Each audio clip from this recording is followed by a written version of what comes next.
Welcome to Exploring Careers with Career Solutions. In these informational videos, we will look at how to use some of the main features of the Career Solutions system.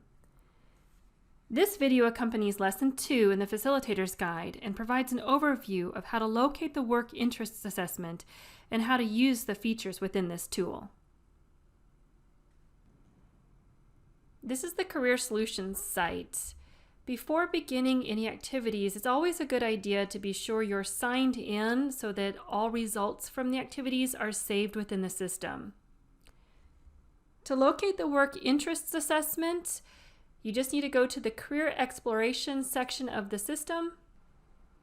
Once you're within the Career Exploration section of the system, you'll find the work interest assessment in the second link of tools listed. Here on this page, you'll find two main pieces of information. On the left-hand side, you'll see detailed instructions on how to complete the work interests assessment, and on the right-hand side, you'll see any results from any previous attempts in completing the assessment. When you're looking at the instructions, it is a good idea to read through these carefully and ensure that students understand how to complete the assessment before they actually begin. In general, students will see a list of various different work activities and they'll be asked to rate how much they like or dislike that particular activity. There are two versions of the assessments. There's the short form 60-question assessment, and then there's the mini form 30-question assessment. The short form with the 60 questions is more accurate than the mini form with 30 questions. Anytime in an assessment, typically more questions means you're going to get closer to that target. So it is students should be encouraged to complete the 60-question assessment as opposed to the 30-question assessment. But if they're tight on time, the mini form will be adequate enough. It's just the short form 60-question version is going to be a little more accurate. So let's go ahead and select that short form 60-question version. The next page that appears is a list of various different work activities. And here students will just need to indicate how much they like or dislike that particular activity.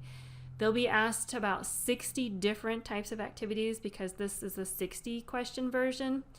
And once they're done completing all of these questions and rating them on how much they like or dislike it, they'll have the option to submit their responses and the results will appear on the screen. This is the results page that students can expect to see after they've completed the interests assessment. What you see here on this page are various different interest areas. There are 6 different interest areas: realistic, investigative, artistic, social, enterprising, and conventional.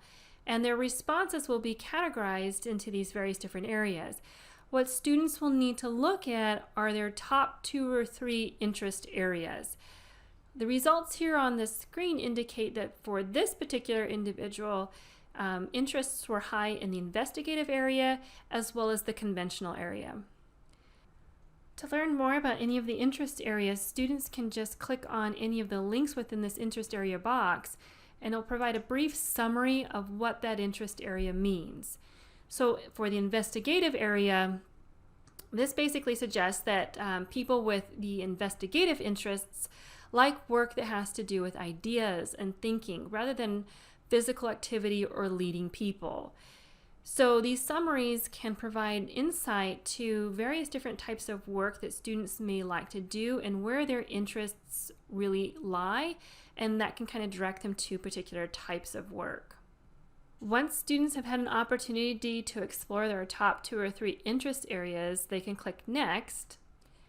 And here a page will appear that lists occupations that match their particular work interests.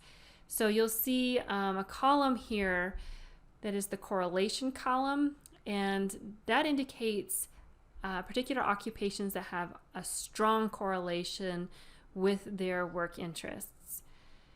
The correlation, or the occupations that are correlated with their work interests, are actually listed in alphabetical order. There are a couple of things to note on this page.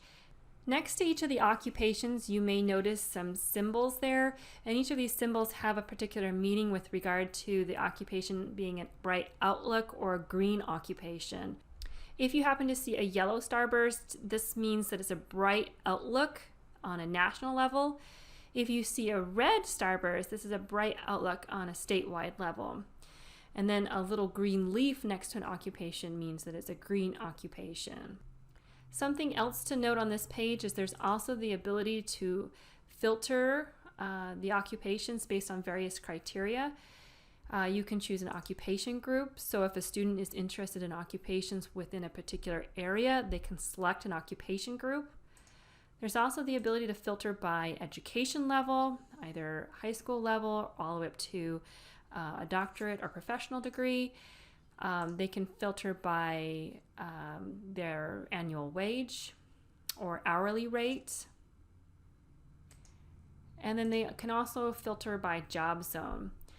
Job zone are categories specified by ONET, and they indicate how much education or training that's needed to successfully achieve entry into that occupation.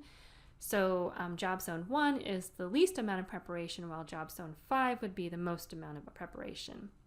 Another interesting thing to note within the Career Solutions system is that a lot of the tools and information here is actually based on ONET resources and assessments that have been built. So if you would like to get more information about the Work Interests Profiler, you can get onto the ONET's website and explore that in more detail and get some additional direction on what this interest profiler actually does. There are links to that ONET page within the facilitator's guide. Just look at how to use this tool for lesson 2 and you'll find those links. To explore an occupation in more depth, you can just click on the link for that occupation, and what will appear is a summary page for that occupation. There are several different links that appear at the top of the summary page where you can explore a basic description of the job. You can also look at supply and demand. You can look at skills, education, and work experience that is required for that occupation. There is a wealth of information presented on these occupation pages. Probably the most useful information is going to appear on this first summary page.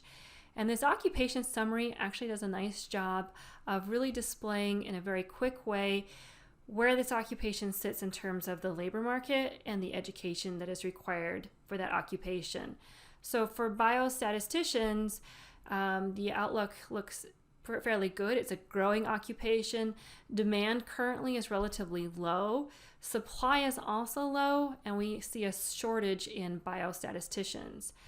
The degree that is actually needed for this particular occupation is an MD with 2 or more years of experience required, and salaries can range anywhere from $45,000 on the low end all the way up to $98,000 on the high end. So that the summary here that is presented is actually very helpful, and it provides that real quick assessment of what this occupation is. As you move down the page, there's several other types of information that is presented that gives a more in-depth look at that particular occupation. To keep students focused on what is most relevant, it may be helpful for them to focus primarily on that occupation summary, and then also help them go into some of the more relevant links at the top of that summary, specifically looking at skills and education that might be needed for that particular occupation. Maybe also helpful to look at employment and wages so they get a sense of what the demand and the actual annual salary might be for that particular occupation. If this happens to be an occupation that students like, they are encouraged to save the occupation. Sometimes it's visible and sometimes it's not, but it's right here in the center of the screen. If you click on that, you'll see the ability to save that particular occupation appear. You can click unsave if you don't want that saved anymore. But by clicking that, it stores that occupation within the occupation library, and students can go back and review that occupation. There's also a lot of really helpful tools within the Career Solutions system where they can compare occupations that they've actually saved. After completing each of the activities from lesson 1 all the way through lesson 8, it's really critical that students have the opportunity to save those occupations. They will be using those saved occupations in future activities. So remind them as they go through these activities to save occupations that they think might be potential occupations that they would want to pursue. So this was a quick overview of the system and the tools you'll want to access for lesson 2. At this point, you can return to the facilitator's guide for additional instructions on how to introduce this stage of the career exploration process to students.